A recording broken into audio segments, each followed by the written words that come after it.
네, 영상으로 함께하는 우리 교직원 경건의 시간입니다. 오늘 말씀은 마태복음 6장 30절, 31절입니다. 한번 제가 읽습니다. 오늘 있다가 내일 아웅이에 던져지는 들풀도 하나님이 이렇게 입히시거든 하물며 너희일까 보냐 믿음이 작은 자들아. 그러므로 염려에 이르기를 무엇을 먹을까 무엇을 마실까 무엇을 입을까 하지 말라. 아멘.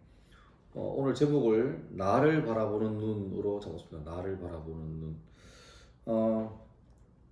학교에서 이런 말이 있습니다. 좀 이렇게 비관적인 말인데요. 본래 이제 교육과 보육이란 말이 있죠.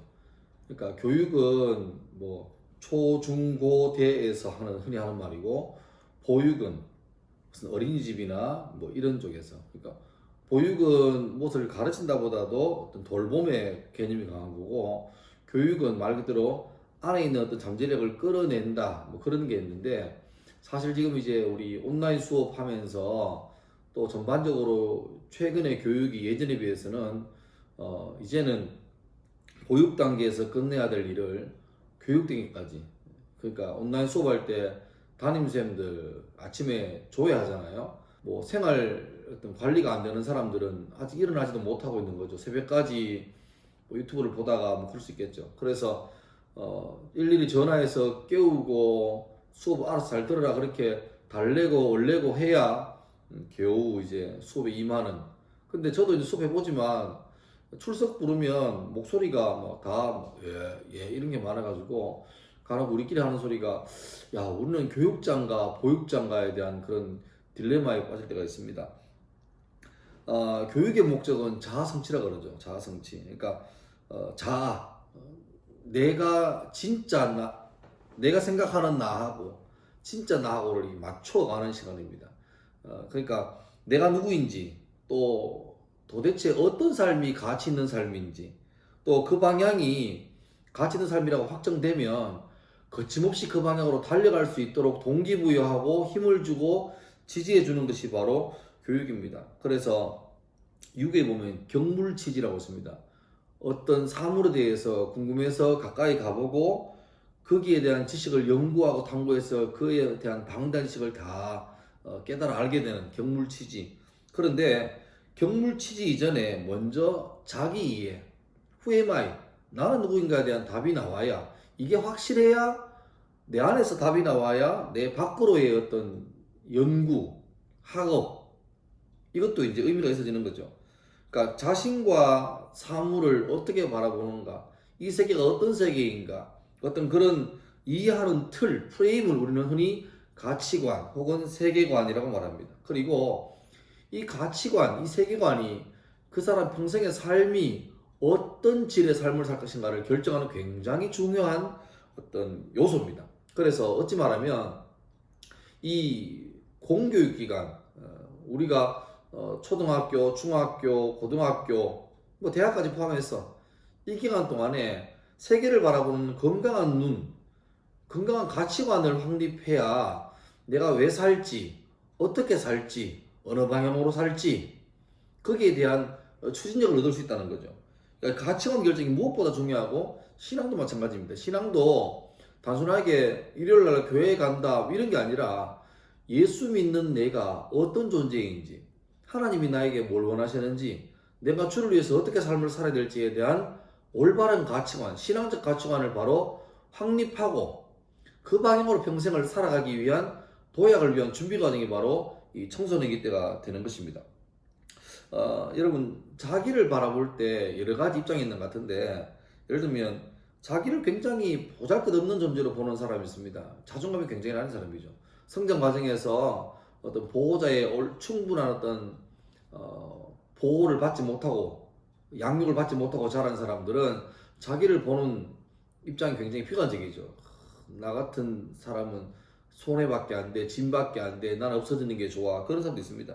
또 어떤 사람은 자존감이 높아서 굉장히 자기를 귀하게 보는 사람이 있는데, 자기를 귀하게 보는 사람 중에도 두 가지 입장이 있죠. 그러니까 자기만 귀하게 보는 사람이 있습니다. 자기만.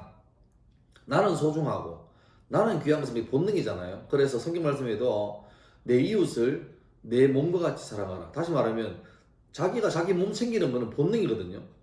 그러니까 내 이웃 챙기는 것을 생각하는 것을 너의 본능처럼 되도록 연습하고 생각하고 훈련하는 말입니다. 근데 자기만 사랑하는 사람이 있는 반면에 내가 소중하고 귀하니까 다른 사람도 동일하게 내가 소중한 만큼 다른 사람도 소중하다고 여기는 사람이 있습니다.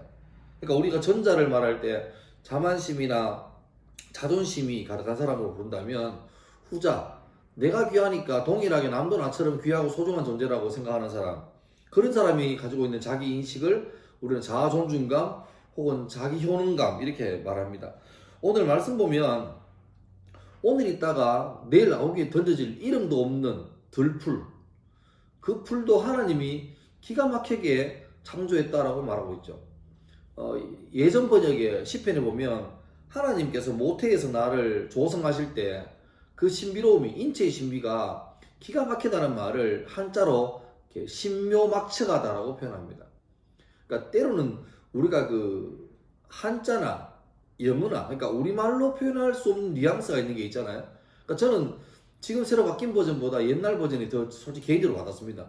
신묘막측하다. 너무너무 신기하고 그 어떤 신비로움의 끝을 알 수 없을 정도로 기묘하다. 그렇죠. 그러니까 꽃 하나도 동물 하나도 그렇게 연구해보면 기가 막히게, 이거는 자연 발생적으로 용불용설로 뭐 선택으로 진화로 이게 아니라 이건 처음부터 너무너무 과학적이고 치밀하게 하나님께서 의지를 가지고 창조하신 것, 이것들이 만물에 보여 알잖아요. 그런데 이 풀 하나도, 이거는 뭐 이 풀 하나도 그렇게 하나님이 아름다운 설계 가운데 기가 막히게 창조되었는데, 하물며 창조의 가장 정점, 하나님이 자기 형상으로 이미지 오브 갓으로 창조한 사람이 얼마나 고귀하겠습니까?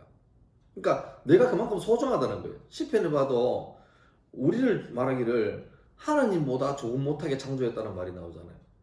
그러니까 이게 성경에 너무 귀하니까 번역할 때 이제 너무 이제 장엄하고 높으니까 천사보다 조금 못하게, 실제 천사가 아니고 원문을 보면 하나님보다 조금 못하게 창조했다는 말이 나오죠. 그러니까 우리는 거의 하나님급의 존귀한 사람이다. 그게 인간의 가치인 거죠. 인간의 존엄인 거죠. 여러분, 근데 확장하면 내가 그만큼 존엄하고 존귀하고 귀하다면 내 옆에 있는 사람도 동일하게 존귀하고 귀하고 소중한 존재입니다.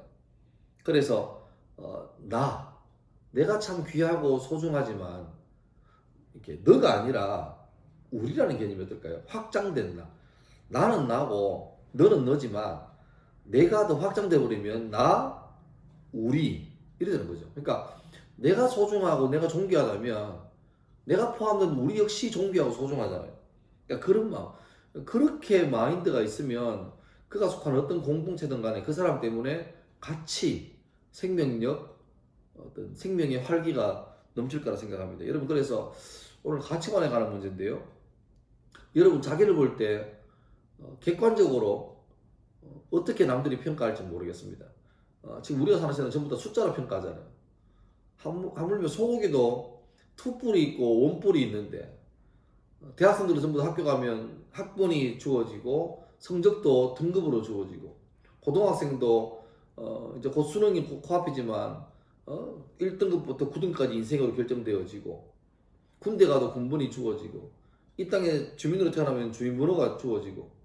그러니까 우리 너무 번호 속에, 숫자 속에 매여 있는 것 같은데, 숫자를 벗어나서 어떤 숫자라도 나를 매길 수 없는 하나님께서 나를 바라보시는 그 존귀한 가치로운 인식, 그것들 좀 스스로 가지면 좋겠습니다. 이건 누가 키워주는 게 아니라 스스로가 하나님이 나를 참 귀하게 보시는 거라는 것을 깨달아야 되는 거죠.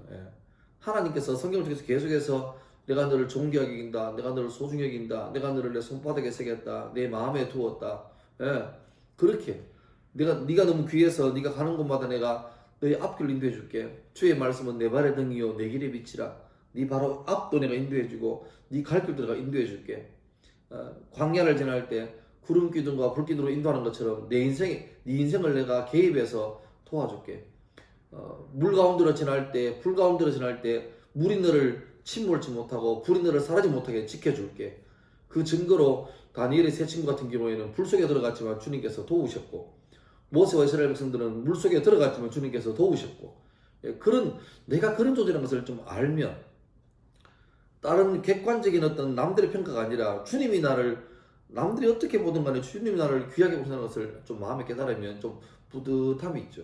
그리고 그걸로 하나님을 이렇게 보신다는 사실을 믿음으로 인정하고 또 살아야 됩니다. 그리고 그런 마음으로 산다면 갑자기 내가 그렇게 은혜 받고 복 받은 존재니까 내 이웃도 존귀하게 보이는 거죠. 예, 그렇게 되면 어쩌면 여러분이 속한 사회뿐 아니라 우리나라가 지금 갈등과 편가르기와 사다리 걷어차기 그러죠. 자기는 올라가고 남들은 못 올라오게 막아버리고 편이 나눠지고 계층이 나눠지고 세대 간에 지역 간에 분열되고 이런 시대 가운데 나와 너가 아니라 나와 우리로 확산되면 얼마나 좀 세상이 아름다워질까요?